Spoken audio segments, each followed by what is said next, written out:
كنتوا تعرفين إنه أكثر جسم طبيعي عند البنات هو نفسه أكثر جسم ينسقه غلط؟ أنا سارة فاشن ستايلست لنساء الرجال. أغلب البنات اللي حول العالم عندهم جسم مستطيل اللي يكون الكتف والخصر والورك خط واحد، كلهم تقريبا نفس القياس. يعني هاي منطقة الكيرف ما عندك، وهذا الشي جدا طبيعي، لا هو نقص ولا هو عيب. الغلط وين؟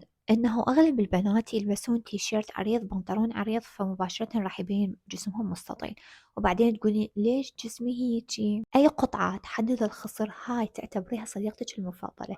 الأحزمة، اللفات، القمصان الملفوفة، أي قطعة تركز على منطقة الخصر.